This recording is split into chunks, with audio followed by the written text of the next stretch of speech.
Howdy everyone. Got a great question today that I wanted to address. Actually, I got this question a few weeks ago, but to be perfectly honest, I forgot that I had it. I always save my questions and I put them in a folder, and this one somehow slipped through the cracks, so I apologize for that.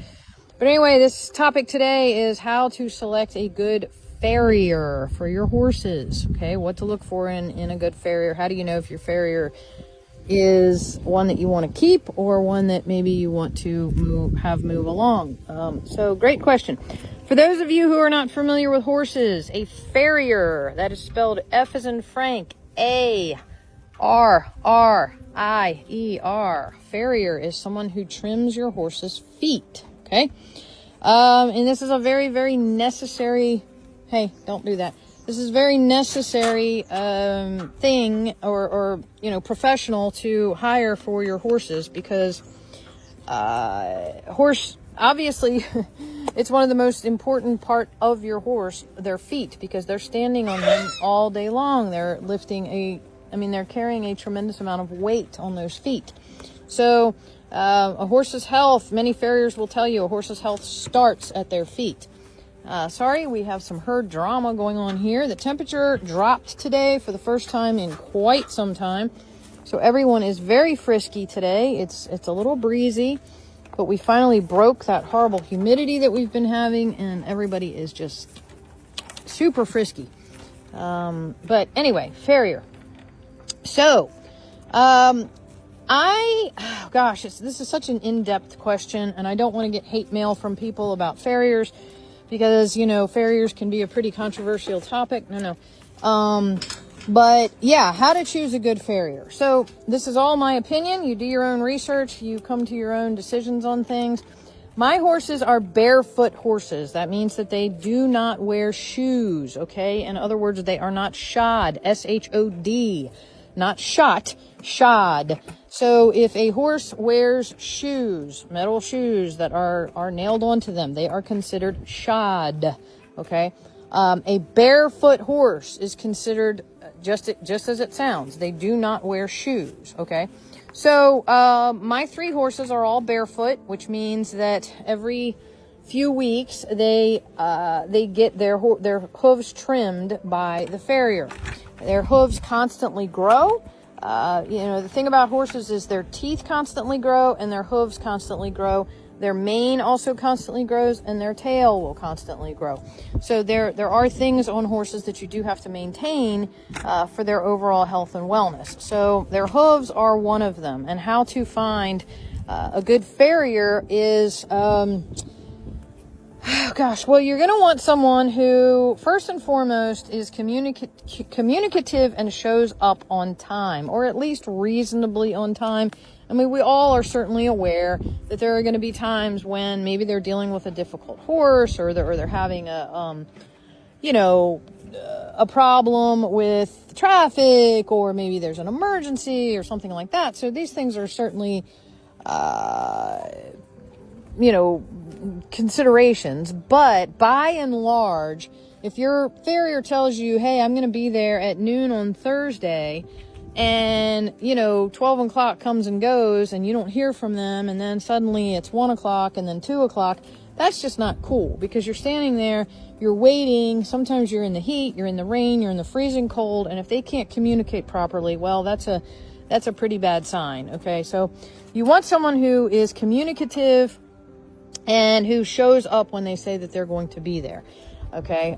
You also want someone who obviously knows what they're doing with the trimming of your horse. So if they trim your horse, the first thing you need to do is take a look at your horse and see how your horse is moving after the trim. Is your horse lame? Do they seem off balance? Are they stumbling? Are they tripping? And I have had this happen before. I have had it happen to where somebody gets trimmed and then suddenly, they're in the arena and they're trying to trot and they're tripping over themselves, or they're stumbling. So these are all things that you have to pay attention to. Sorry, I had to stop the video for just a second there because I had to move some horses around. But anyway, You want to pay attention to if your horse is lame or traveling strangely after they are trimmed.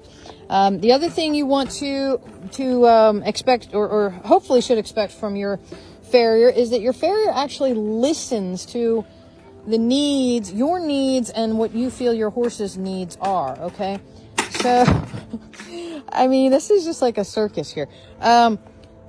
And what I mean by that, folks, is, for instance, Shakespeare, he's an older horse, okay? He's in his 20s, and he has a little bit of tendinitis back through here with his back legs.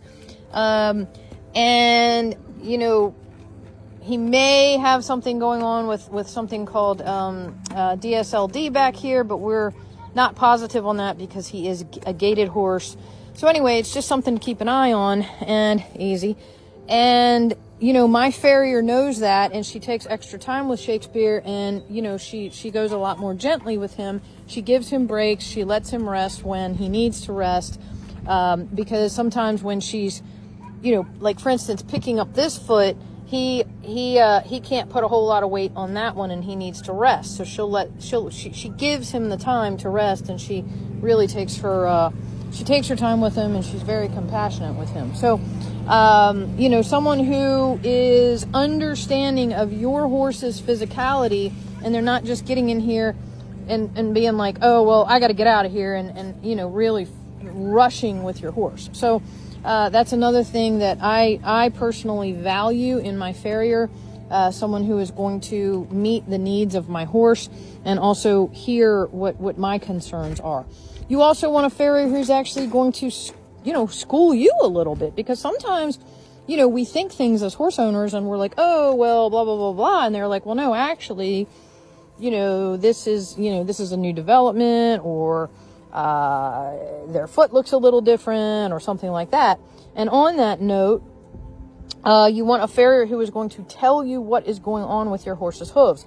So, for instance, when she trimmed Shakespeare just the other day, after she got in there and she cut some of that excess hoof off, she saw that he had some bruising on his left side, okay?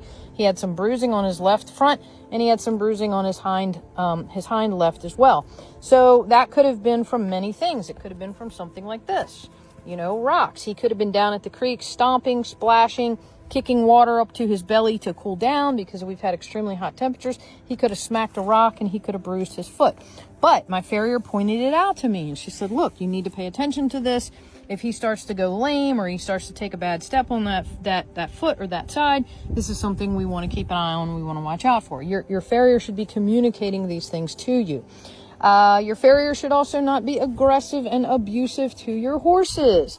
And you would think, oh my gosh, what kind of a farrier would do that? Well, trust me, I have seen it, okay? I saw a farrier one time. He was working on a horse. He had that big metal rasp in his hand. And a rasp is, you know, quite long, and it's got a really thin side, but then it's got a flat side where they rasp. But the side that, like, if you turn it, it's very, very thin, okay? It's about like that thick. Well, this horse was acting up, not badly, but he just kept pulling his leg away a little bit. So that farrier took that rasp, he turned it to its side, and he cracked that horse in the kneecap. Well, I about came unglued. I mean, he wasn't my horse, but I saw it happen. And I'm telling you, if that had been my horse, the police might have had to been called, because no, absolutely not. You are not going to hit and strike my horse, especially in the bone. Well, really anywhere at all, but that was just I could not believe that guy did that. So I, of course, told the owner, and the owner never hired him again, and he never came back to this farm again. But, you know, if they start acting aggressively with your horse, that to me is a huge red flag. I'm going to put a disclaimer on this, though, and a caveat. If your horse is being a jerk, okay, and you have not trained your horse properly to stand, you know, with some manners for the farrier, and that farrier needs to correct your horse, completely different story. There is a difference between a proper correction for a horse and out abuse to a horse, you know, or intentionally causing damage. I mean, taking a rasp and hitting a horse in their knee is absolutely unacceptable. Okay, a better correction for that horse would have been a lead rope, make him back up a little bit, disengage the hindquarters, make him do a little bit of work, and then make him stand still. That I wouldn't have had a problem with, okay, as long as it's done with, you know, fairness. If it's a fair correction, I don't have a problem with it at all. But, you know, abusive corrections, that's not okay. So, yeah, so just to go back down the list, you want somebody who shows up on time, who is communicative. They will let you know when they're going to be there, when they're not going to be there, if they're running late. You want someone who obviously knows what they're doing, knows how to trim correctly, where your horse is balanced after they're done trimming, and they're not tripping and falling, or they don't cut so much of the hoof off that your horse is lame, you know, for 3 months. Their angles are correct. And they are kind to your horse and to you, and they listen to you. They also point out things about your horse, about their hooves. Like if they notice changes in the hoof, they can offer recommendations, you know, and warnings, if you will. Like, you know, she told me, let's keep an eye on that hoof, and his hooves are doing fine now. The bruising is going down, so I think he was probably just playing in the creek a little much. But anyway, those are the main things that come to mind when searching for a good farrier. And, you know, don't feel bad, folks, if you have to change farriers, because it's really for the health of your horse. And, you know, you can't feel bad about that.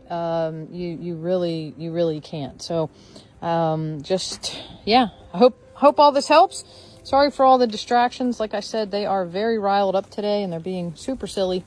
But anyway, if you feel that this video helped you at all, please do all those 4 buttons: like, share, comment, you know, repost, give us a happy face, whatever. But at the same time, if you could let me know what other tips or warnings or signs that, thank you, Wyatt, you're being super helpful today. If you could let me know what your experiences with farriers are, good, bad, and ugly, I would love to hear about it. So thanks so much. Take care.